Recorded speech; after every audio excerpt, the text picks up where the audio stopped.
Ultimately നമ്മളെല്ലാവരും മനുഷ്യജാതിയാണ്. പക്ഷേ സമൂഹത്തിൽ സർക്കാർ സൃഷ്ടിച്ച വേർതിരിവുകളാണ് നമ്മളെയൊക്കെ ഓരോ ജാതിയിലേക്ക് കൊണ്ട് കെട്ടിയേക്കുന്നത്. അല്ലെങ്കിൽ നമുക്ക് ഇങ്ങനെ ജാതി വരാൻ പറ്റില്ല. കൂടി ചെന്ന് കയറുന്ന ഉടനെ നമ്മൾ എഴുതി കൊടുക്കുകയാണ് നമ്മൾ ഇന്ന ജാതി. എന്റെ ചോദ്യത്തിൽ ഉത്തരവല്ല അത്. ഞാൻ ചോദിക്കുന്നത് അത്തരത്തിലാണ് ചിന്തിക്കുന്നതെങ്കിൽ ഒരുവന്റെ ജാതി സൃഷ്ടിക്കപ്പെടുന്നെങ്കിൽ ശരിക്കും അഖിൽ മാരാറിനെ കോട്ടത്തല മാറ്റി മാരാർ വെക്കേണ്ട ഒരു കാര്യമില്ല. അല്ലല്ല, ഞാൻ രോഹ അതാ പറഞ്ഞത്.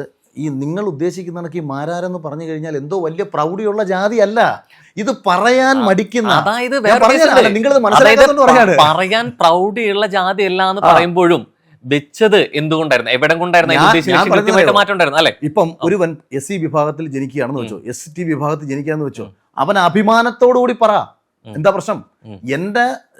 അതാ പറയാൻ വന്നത്. എന്റെ ഒരൊറ്റ ബന്ധുക്കളും എന്റെ ബന്ധുക്കൾ പറഞ്ഞോണ്ടെന്നറിയോ, ഞാൻ സിനിമ എടുത്തപ്പോൾ അഖിൽ മാരാരെന്ന് പേര് വെച്ചു. എൻ്റെ എല്ലാ ബന്ധുക്കളും, അതായത് അച്ഛൻ്റെ ബന്ധുക്കളും മൊത്തത്തിൽ പറഞ്ഞു അവൻ്റെ അമ്മ മാരാരാ, അച്ഛൻ നായരാ, അച്ഛൻ്റെ പേര് രാജേന്ദ്രൻ പിള്ളാന്നാ. ഒരൊറ്റ മാരാരന്മാരുടെയും വാലിന്റെ ഒപ്പം മാരാരില്ല. വളരെ അപൂർവങ്ങളായിട്ട് ഇപ്പൊ കരുണാകരൻ മാരാരാണ്, കെ മുരളീധരൻ മാരാരാണ്. പക്ഷെ ഇവരെല്ലാം കാര്യം NSSൽ മാരാർ സമുദായം ചേർന്നതോടുകൂടി മാരാറിന് ഐഡന്റിറ്റി ഇല്ലാതായി പോയി. വാര്യർമാർക്ക് സെപ്പറേറ്റ് സഭയുണ്ടായി, വാര്യർ യോഗക്ഷേമ സഭ, ബ്രാഹ്മണ യോഗക്ഷേമ സഭ. പക്ഷെ മാരാർ NSSലാണ്. അതുകൊണ്ട് തന്നെ ഈ NSSനുള്ളിൽ ഏറ്റവും പാർശ്വവൽക്കരിക്കപ്പെട്ട, കണ്ടാൽ പുച്ഛമാണ് ഇവർക്ക്. ആ മാനസികാവസ്ഥയിൽ തന്നെയാണ് ഞാൻ വളർന്നു വന്നിട്ടുള്ളതും. അല്ല, പക്ഷേ ക്രെഡിറ്റ് അല്ല എന്നുള്ളത് അഖിൽ മാരാർ പറയുന്നതിന്റെ ഒപ്പം തന്നെ പറയാതെ പറയുന്ന ഒരു കാര്യം കൂടി ഉണ്ട്. എന്ത്? ഇവർക്ക് കൃത്യമായിട്ട് കിട്ടുന്ന പ്രിവിലേജുകൾ ഉണ്ട്. അതായത് പേരിന്റെ ഒപ്പം മാരാർ വെക്കുമ്പോ അച്ഛൻ പറയുന്ന ഒരു കാര്യമുണ്ട്, ഞാൻ നായരാടാ, അവന്റെ അമ്മയാണ് ഇത് മാരാറ്, അത് പറയാൻ എനിക്ക് മടിയുണ്ട് എന്നുള്ളത്. അല്ല, അപ്പൊ കൃത്യമായിട്ട് ബന്ധുക്കള്, അപ്പൊ കൃത്യമായിട്ട് അതെ ഇവൻ നമ്മളെ ബന്ധു എന്ന് പറയാൻ പറ്റില്ല. പക്ഷേ സിനിമാ സംവിധാനമായതുകൊണ്ട് ബന്ധു എന്ന് പറയാൻ കൃത്യമായിട്ട് അതിൽ അതെ. അപ്പൊ വ്യക്തമായിട്ട് ഇതിൽ കൃത്യമായിട്ട് പറയുന്ന ഒരു കാര്യമുണ്ട്. എന്താണ് ഇത്? സവർണർ എന്നുള്ള രീതിയിലേക്ക് അല്ലെങ്കിൽ ഉന്നത കുലരാണെങ്കിലും ഇത്രത്തോളം പ്രിവിലേജുകൾ കിട്ടുന്നുള്ളത് അഖിൽ മാരാർ പറയാതെ പറയുന്ന ഒരു കാര്യം കൂടിയാണ്. ഞാൻ അതിലേക്ക് ഒരു കാര്യം കൂടി കൂട്ടിച്ചേർത്തോട്ടെ. ഇപ്പൊ കൃത്യമായിട്ട് അഖിൽ മാരാർ തന്നെ പറഞ്ഞൊരു സ്റ്റേറ്റ്മെന്റ്സ് ഉണ്ട്. അപ്പൊ ആ എഴുതിയ സ്റ്റേറ്റ്മെന്റുകളിലെ വന്ന വരികളായിരുന്നു കൃത്യമായിട്ട് നന്നായി പഠിക്കാനും പഠിപ്പിക്കാനും കഴിയുന്ന ഏതൊരാൾക്കും ബ്രാഹ്മണ ഗുണമാണ്. അപ്പൊ അല്ല, പറയുന്ന സ്റ്റേറ്റ്മെന്റിൽ അഖിൽ മാരാറിന്റെ സ്റ്റേറ്റ്മെന്റിലാണ് ആ വരികൾ കൃത്യമായിട്ട് വരുന്നത്. അതിനൊപ്പം തന്നെ പോരാട്ട വീരം ധീരതയും നാടിന് നയിക്കാനുള്ള ശേഷിയും ഒരുവനെ ശക്തനാക്കുന്നു എന്നുള്ള രീതിയിലേക്ക് ഗുണവും കഴിവുകൊണ്ടും കയ്യിലിരിപ്പ് കൊണ്ടും മുന്നോട്ട് പോകാൻ കഴിയാത്ത തമോ ഗുണ സ്വഭാവം ഉള്ളവർ ശൂദ്രഗണത്തിലും പെടുന്നു എന്നുള്ളത് അല്ലെ. ഇങ്ങനെ പറഞ്ഞുകൊണ്ട് ഓരോ ഗണത്തിൽ പറഞ്ഞുകൊണ്ട് അവിടുത്തെ മേൽജാതിയെയും അല്ലെങ്കിൽ കീഴ്ജാതിയെയും എവിടെ കൃത്യമായിട്ടുള്ള പ്രിവിലേജുകൾ സംഭവിക്കുന്നു എന്നുള്ളത് പറയാതെ പറയുന്നുണ്ട്, അല്ലെങ്കിൽ കൃത്യമായിട്ട് സ്റ്റേറ്റ്മെന്റിൽ പറയുന്നുണ്ട്. DGP അത് ഒരു ജാതിയായിട്ട് എടുത്തോളൂ, SP ഒരു ജാതിയായിട്ട് എടുത്തോളൂ, SI ഒരു ജാതിയായിട്ട് എടുത്തോളൂ. ഈ 3 ജാതി ഒരാൾക്ക് ലഭിക്കുന്നത് കഴിവിന്റെ അടിസ്ഥാനത്തിലല്ലേ? അതെ. അതേപോലെ ഞാനും പറഞ്ഞത്, ഞാൻ പറഞ്ഞല്ലോ, കൃഷ്ണൻ പറഞ്ഞതാണ്. അതായത് ഈ പഠിക്കാനും പഠിപ്പിക്കാനുള്ള കഴിവ് ബ്രാഹ്മണനാക്കുന്നു എന്ന് അഖിൽ മാരാർ പറയുന്നു. എന്ന് പറയുന്നത് ഞാൻ അതിൽ കൂട്ടിച്ചേർത്തോട്ടെ. ഇപ്പൊ പറഞ്ഞൊരു ഉപമ വെച്ചുകൊണ്ട് പറയുന്നു. ഇപ്പൊ ഉപമ പറഞ്ഞു, ഈ DGP ആവുന്നു, SP ആവുന്നു, DSP ആവുന്നു, അത് കഴിവുകൊണ്ടാണ് ആവുന്നതെന്ന് പറയുന്നു അല്ലെ. ഈ കഴിവുകൊണ്ട് ആ പൊസിഷനിൽ എത്താൻ പറ്റുന്നു. ഒരു ജാതിയുടെ കാര്യത്തിൽ അത് താരതമ്യം ഒരു ഇതിലും ചെയ്യാൻ പറ്റില്ല. അങ്ങനെയെങ്കിൽ ഈ പറഞ്ഞ വരികൾ കൂട്ടിച്ചേർക്കുകയാണെങ്കിൽ പഠിക്കാനും പഠിപ്പിക്കാനും കഴിവുള്ള ബ്രാഹ്മണനാക്കുന്നെങ്കിൽ ഇത്രത്തോളം പഠിക്കാനും പഠിപ്പിക്കാനും കഴിവുള്ള അഖിൽ മാരാറിനെ ഒരു ബ്രാഹ്മണനായി കണ്ടിട്ട് ശബരിമല മേൽശാന്തിയാക്കുമോ? ഇവിടെ ജാതി നമ്മുടെ സർക്കാർ സൃഷ്ടിപ്പിച്ചിട്ട് വെച്ചത് എങ്ങനാ? ആരുടെ മകനായി ഏത് കുലത്തിൽ ഒരുവൻ ജനിക്കുന്നു, ഇതാണ് ഒരുവന്റെ ജാതി. അതായത് ഇപ്പം എൻ്റെ അച്ഛൻ ദളിതനാണെങ്കിൽ ഞാനും ദളിതനാണ്, പക്ഷെ എൻ്റെ അച്ഛൻ ഗുണം കൊണ്ട് ബ്രാഹ്മണനായേക്കാം. ഇത് ആരാ പറഞ്ഞത്? ഇത് കൃഷ്ണൻ ഇങ്ങനെയാണ് പറഞ്ഞത്. പക്ഷെ ആ പറഞ്ഞതിനെ കഴിവുകൊണ്ട് പഠിച്ച് നേടിയതിനായിട്ട് താരതമ്യം ചെയ്യാൻ പറ്റില്ലല്ലോ. നേരത്തെ ഈ DGP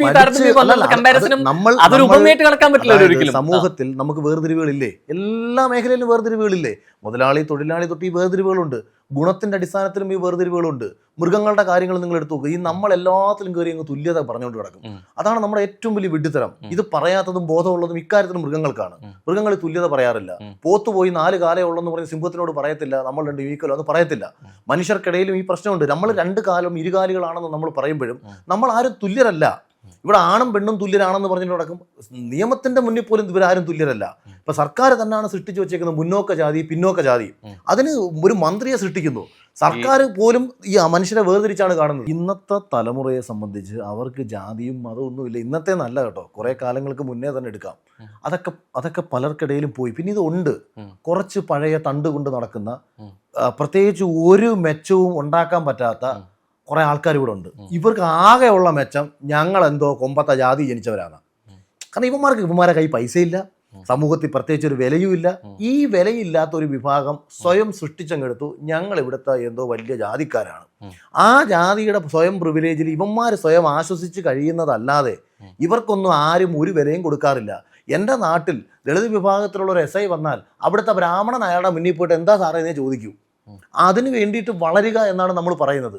അല്ലാതെ ഞാൻ ദളിതനാണ്, നീ നായരാണ്, നീ മറ്റവനാണ്, ആണേൽ എനിക്കൊരു കോപ്പുമില്ല എന്നൊന്നും പറഞ്ഞ് പാടിക്കൊണ്ട് നടക്കുകയല്ല വേണ്ടത്. താഴെ തട്ടിലുള്ള ഓരോരുത്തരെയും ഉയർത്തിക്കൊണ്ടുവരാൻ വേണ്ടി നമ്മൾ പരിശ്രമിക്കണം. തുടക്കം നമ്മുടെ ഈ ചർച്ച തുടങ്ങുമ്പോൾ തന്നെ അഖിൽമാര പറഞ്ഞൊരു കാര്യമുണ്ട്. ഞാൻ പറഞ്ഞിരുന്ന ശബ്ദം ഒരാളും കേട്ടിരുന്നില്ല. എൻ്റെ ബിഗ് ബോസ് വിന്നർ ആയതിനു ശേഷമാണ് എന്നെ കൂടുതൽ പേരിലേക്ക് കേട്ടുന്നതും സ്വീകരിക്കുന്നതും. അതിലെ പ്രിയ സത്യങ്ങളുണ്ടാവും, അപ്രിയ സത്യങ്ങളുണ്ടായിരിക്കാം. ഈ മുമ്പ് കേട്ടിരുന്നില്ല എന്നതിനൊപ്പം തന്നെ താരതമ്യം ചെയ്തൊരു കാര്യമുണ്ട്. മുമ്പ് അഖിൽമാര ഒരു പൊതു അല്ലെങ്കിൽ വേദിക്ക് അല്ലെങ്കിൽ ഉദ്ഘാടനത്തിനോ എന്തിനോ വിളിക്കുന്ന ഒരു പ്രതിഫലം എന്തായിരുന്നു, അല്ലെങ്കിൽ ബിഗ് ബോസ് വിന്നറിന് ശേഷം ആയതിനു ശേഷം സ്വീകാര്യത കിട്ടിയതിനു ശേഷം കിട്ടുന്ന ഒരു പ്രതിഫലം കുത്തനെ വരുന്നുണ്ട്. മാരാറിന് മാത്രം കഴിവാണ് അല്ലെ, അതിന് പിന്നിലൊരു ഗ്രൂപ്പിന്റെ പ്രവർത്തനമോ അല്ലെങ്കിൽ രാഷ്ട്രീയമായിട്ടുള്ള അജണ്ടയോ ഒന്നും സംഭവങ്ങളില്ല. അതിൽ തന്നെ മാരാർ മുമ്പ് പറഞ്ഞൊരു കാര്യമുണ്ട്. ഞാൻ ദുൽഖർ ഉണ്ടായിരുന്ന ഒരു വേദിയിൽ ഒരു സെൽഫി എടുക്കാൻ പോലും നിൽക്കാൻ പറ്റാത്തടത്തു നിന്ന് അത്തരം ഒരുമിച്ച് നിൽക്കാൻ പറ്റുന്ന ഒരു വേദിയിലേക്ക് ഉള്ള വളർച്ച എന്നുള്ളത് അവനവൻ്റെ ശ്രമം കൊണ്ട്. അപ്പം എവിടെയാണ് ഒരാൾക്കുള്ള ഒരു മാർക്കറ്റിനെ അല്ലെങ്കിൽ ഒരു വില നിശ്ചയിക്കുന്നതിനെ അതൊരു രാഷ്ട്രീയ പാർട്ടിയുടെ അജണ്ട ആയിട്ടാണെന്നുള്ളത് എങ്ങനെയാണ് കരുതാൻ പറ്റുന്നത്? അതാണ് അതിൽ വിയോജിപ്പ് വന്നത്. ഞാൻ ചിരിച്ചത് നീ എൻ്റെ വായി ഒന്ന് പിഴച്ചു പോയല്ലോ ആദ്യം ഞാൻ ചിരിച്ചത്. കാരണം നീ താരതമ്യം ചെയ്തത് ഭയങ്കര വിഡിതരമല്ലേ. എവിടെയോ കിടന്ന അഖിൽമാരാര് റേപ്പ് കേസിലും കഞ്ചാവ് കേസിലും പിടിക്കപ്പെട്ടതിന് ശേഷം റേറ്റ് കൂട്ടിയതല്ല. അല്ല ഞാൻ അവിടെ കേസുകൾ എന്നുള്ള രീതിയിലേക്കുള്ള യോജിപ്പോ എമൗണ്ടിന്റെ കേസാണ് പറഞ്ഞത്. അതായത് അത് ഞാൻ എന്താ ചെയ്തത്, ഈ എവിടെയോ കിടന്ന് പരിഹസിക്കപ്പെട്ട അഖിൽമാരാറ് സിനിമയ്ക്ക് പിന്നാലെ അലഞ്ഞു, ഒരു തിരക്കഥ എഴുതി, അത് ആ സമയത്ത് ഏറ്റവും കൂടുതൽ മാർക്കറ്റ് വാല്യൂ ഉണ്ടായിരുന്ന ഒരു ആർട്ടിസ്റ്റിൻ്റെ അടുത്ത് പോയി കഥ പറഞ്ഞു, അയാളെ കൺവിൻസ് ചെയ്തു, അത് നിൽക്കാൻ വേണ്ടി ഒരു നിർമ്മാതാവിനെ കൺവിൻസ് ചെയ്തു, പലരിടത്തും കൺവിൻസ് ചെയ്ത് അത് കോവിഡ് സമയത്ത് ഷൂട്ട് ചെയ്ത് തിയേറ്ററിൽ കൃത്യമായിട്ട് ഇറക്കി സംവിധായകനും തിരക്കഥാകൃത്തുമായി മാറി. സോഷ്യൽ മീഡിയയിലും മുഖ്യധാരാ മാധ്യമങ്ങളിലും നിരവധി തവണ ചാനൽ ചർച്ചകളിൽ വന്നു. അതിലൂടെ വിവാദമോ അല്ലാതെയോ ഈ ബിഗ് ബോസിന്റെ പ്ലാറ്റ്ഫോമിലേക്ക് എത്തുന്നു, അവിടുത്തെ ഇന്റർവ്യൂവിൽ മനോഹരമായി അറ്റൻഡ് ചെയ്യുന്നു, അതിലൂടെ ബിഗ് ബോസിൽ കയറുന്നു. 7% വോട്ട് 82% വോട്ടാക്കി മാറ്റി. എതിർത്ത ആൾക്കാരെയൊക്കെ കൊണ്ട് തന്നെ കൈയടിപ്പിച്ച് തിരിച്ചിറങ്ങി വന്നതിന് ശേഷമാണ് ഞാൻ ശമ്പളവും പൈസയും കൂട്ടി മേടിച്ചു തുടങ്ങിയത്, അല്ലെങ്കിൽ ഒരു ഉദ്ഘാടനത്തിന് ഞാൻ പണം വാങ്ങാൻ തുടങ്ങിയത്. വേടനെ സംബന്ധിച്ച് വേടൻ പുതിയതായിട്ട് ഒരു പാട്ടും ചെയ്ത് ഹിറ്റാക്കിയിട്ടല്ല കാശ് കൂട്ടിയത്. അദ്ദേഹത്തിൻ്റെ പാട്ടുകൾ ഹിറ്റായതൊക്കെ തന്നെ ഈ കേസിന് മുന്നേ ആയിരുന്നു. അദ്ദേഹത്തെ ജനം സ്വീകരിച്ചതൊക്കെ തന്നെ ഈ കേസിന് മുന്നേ തന്നെ ഓൾറെഡി വലിയൊരു ഓഡിയൻസ് സൃഷ്ടിക്കപ്പെട്ടിട്ടുള്ള സ്വീകാര്യനായിട്ടുള്ള കേരളത്തിലെ ശ്രദ്ധിക്കപ്പെടുന്ന റാപ്പറായിരുന്നു. ഇപ്പം മഞ്ഞുവെല്ലിയൊക്കെ പാട്ടൊക്കെ ഭയങ്കര ഹിറ്റായിരുന്നല്ലോ, കുതന്ത്രതന്ത്രം ആ പാട്ടൊക്കെ. അതുപോലെ പലതും ഞാൻ പലതും കേട്ടിട്ടില്ല, പക്ഷേ പലതും കുട്ടികൾക്കിടയിൽ ഭയങ്കര ചർച്ചയായിട്ടുള്ള പാട്ടുകളാണ്. ആ വേടൻ കഞ്ചാവ് കേസിൽ പിടിക്കപ്പെട്ട് പുറത്തിറങ്ങി കഴിഞ്ഞതിന് ശേഷം റേറ്റ് കൂട്ടുന്നു എന്ന് പറയുന്നതിൻ്റെ കാരണം എന്താ? റോഹൻ പറ. ആ ആൾക്കൂട്ടം പാട്ടിലൂടെ ഉണ്ടായ ആൾക്കൂട്ടമാണോ, കേസിലൂടെ ഉണ്ടായ ആൾക്കൂട്ടമാണോ, കലയിലൂടെ ഉണ്ടായ ആൾക്കൂട്ടമാണോ, രാഷ്ട്രീയത്തിലൂടെ ഉണ്ടായ ആൾക്കൂട്ടമാണോ? ഈ കലയുടെ ഉണ്ടായ ആൾക്കൂട്ടത്തിനൊപ്പം തന്നെ വിവാദം കൂടി അതിന് കാരണമായിരുന്നു. കേസായിരുന്നു. അപ്പൊ അതിൽ ഞാൻ പറയുന്നത് ആ ഒരു കേസ് കൊണ്ട് ഇവിടെ ക്യാഷ് കൺവേർട്ട് ആവാൻ കാരണം പുറത്ത് അയാൾക്ക് വേണ്ടി അനുകൂലിച്ച് സംസാരിച്ച മറ്റൊരു വിഭാഗം, വേടൻ അറിയാതെ വേടനെ അനുകൂലിച്ച ഒരു വിഭാഗം, അവർക്ക് അജണ്ടകൾ ഉണ്ടാവാം. അതില്ലെന്ന് എനിക്ക് റോഹൻ എങ്ങനെ പറയാൻ പറ്റും? ഇവിടെ വരുന്ന അവർ വേടനെ മുൻനിർത്തി ഹിന്ദുക്കൾക്കിടയിൽ ഭയങ്കരമായ ഇവിടെ വരുന്ന സംഘാടകരോ അല്ലെങ്കിൽ ഇത്തരത്തിലുള്ള അജണ്ടകളോ ഉണ്ടെങ്കിൽ ഒരാൾ വിളിച്ച് ഇവിടെ വരുന്ന ജനോപലക്ഷങ്ങൾ ഇത്രയും ആളുകൾ കൂടിച്ചേരുന്നത് അല്ലെ പല സ്ഥലത്ത് ഏതെങ്കിലും കൃത്യമായ ഒരു സ്ഥലത്തല്ല ഇത്ര ആളുകൾ കൂടുന്നത് അല്ലെ, ഇത്രയും സ്ഥലങ്ങൾ വരുന്നത് വേടന്റെ രാഷ്ട്രീയം നോക്കിയിട്ടോ അല്ലെങ്കിൽ വേടന്റെ ഇത്ര അജണ്ടകൾ നോക്കിയിട്ടോ ഒന്നും പാട്ട് തന്നെയാണ്. ഇത് ആസ്വദിക്കുക എന്നുള്ളതാണ്. ആ ഒരു റാപ്പ് സിംഗർ ആയിട്ട് കാണുക എന്നുള്ളത് മാത്രമാണ്.